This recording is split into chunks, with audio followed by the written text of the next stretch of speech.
Let me start out by telling you what making your mind up and not down is not about. What it is not is a bunch of rah-rah. You know, just, oh, hey, see the world is a beautiful world.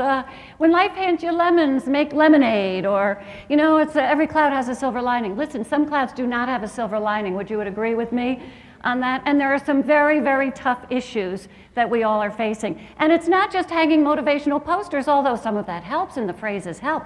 It all helps. But that's not what it is. What it really is learning and practicing a set of very specific strategies, tools, and techniques to help you remain what I call realistically optimistic, no matter what. How does that sound?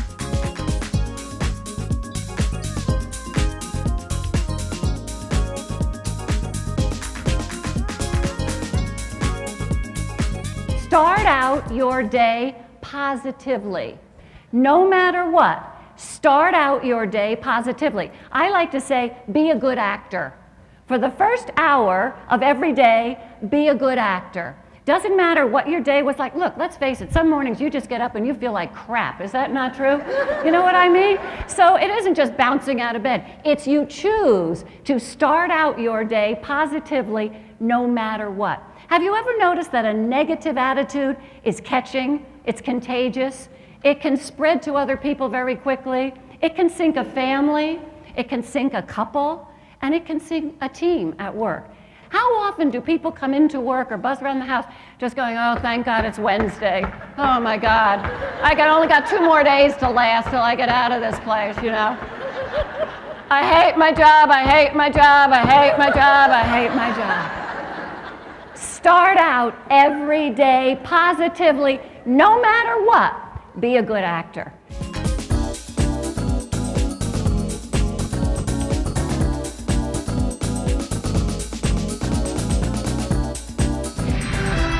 This is NBC6 South Florida Today. Well, these days we have an awful lot going on, from kids and family to work and community obligations. And every once in a while, you just need to slow down and find the motivation to keep on going another day. What made you decide to, okay, sit down and put pen to paper? Well, you know, I tell a lot of these stories in my programs when I speak. And often people would come up to me and say, oh, do you have that written down? I want to remember that, or I want to share that with someone. Why do you call it Firefly moments? You know, Firefly moments to me are those special, small, but very important moments that sort of come into our life very quickly. And if we're not paying attention, they disappear just as quickly. Sort of like these bright flashes of light that sometimes teach us and inspire us and make us happy. Some are sad, some are learning experiences. But I really think that they're so special, they need to be noticed and looked at.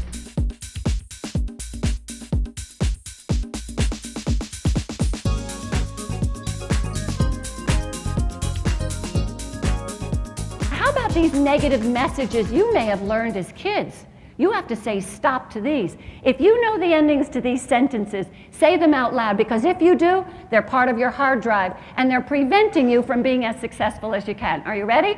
Children should be seen and heard. Don't speak until you're spoken to.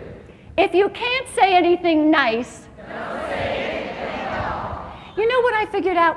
That phrase teaches children to be passive aggressive. It teaches them, because of course we're angry. Of course little kids are angry, and we're angry as adults. But if you can't say anything nice, don't say anything at all. That's why we all go around like this. How's everything? What do we say? I call it the fine mentality. How's everything going? How's everything in your life? How's your family? Your work? Your body? And inside we go, it's not so fine. Why do I keep saying it's so fine?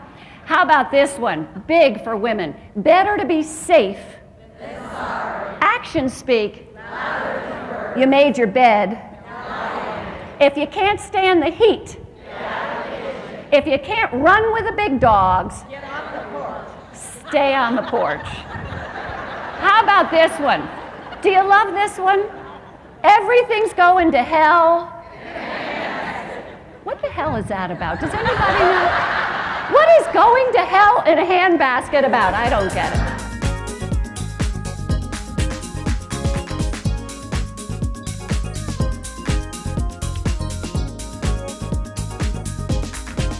All right, here's number Number three, stress busting technique. Number three, stress management tip for me is diet. What you eat.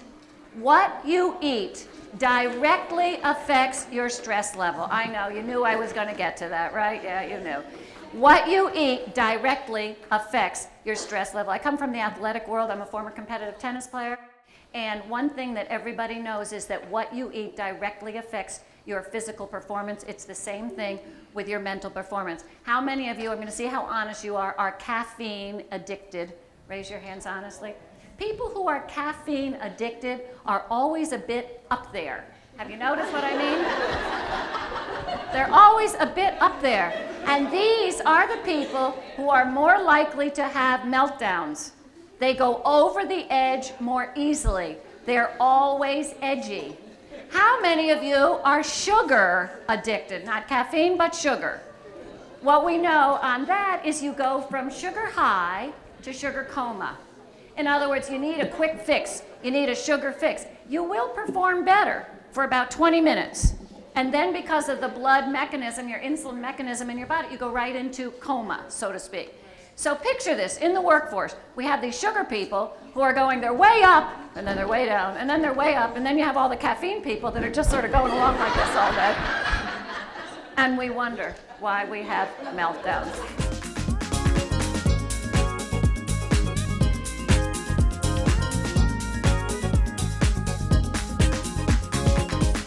What are some of your warning signs of overstress?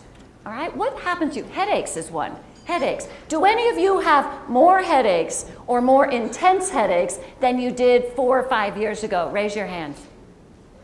Oh, a handful. How many of you that did not raise your hands are going to Costco or Sam's to buy aspirin or pain medication? Yes? Oh, yes. Oh, we say, oh, no, not me. I'm fine, fine, fine. Oh, not me. I don't. What else? Raise your hand. Tell me, anybody, what's your warning sign? Oh, stomach stuff. Anybody can relate to that? Stomach stuff? You see, stomach stuff. And usually happens under periods of stress. What else? Raise your hand. Tell me. Yes? Go shopping. Oh, going shopping. Obsessive behavior. Go shopping. How about overeating? Undereating. How about specific food eating? You crave chocolate. You crave ice cream. Some people crave chips. So you start salt. You have to eat a lot of salt. And of course, overeating of chips leads to margaritas. You know, then we got that going on too.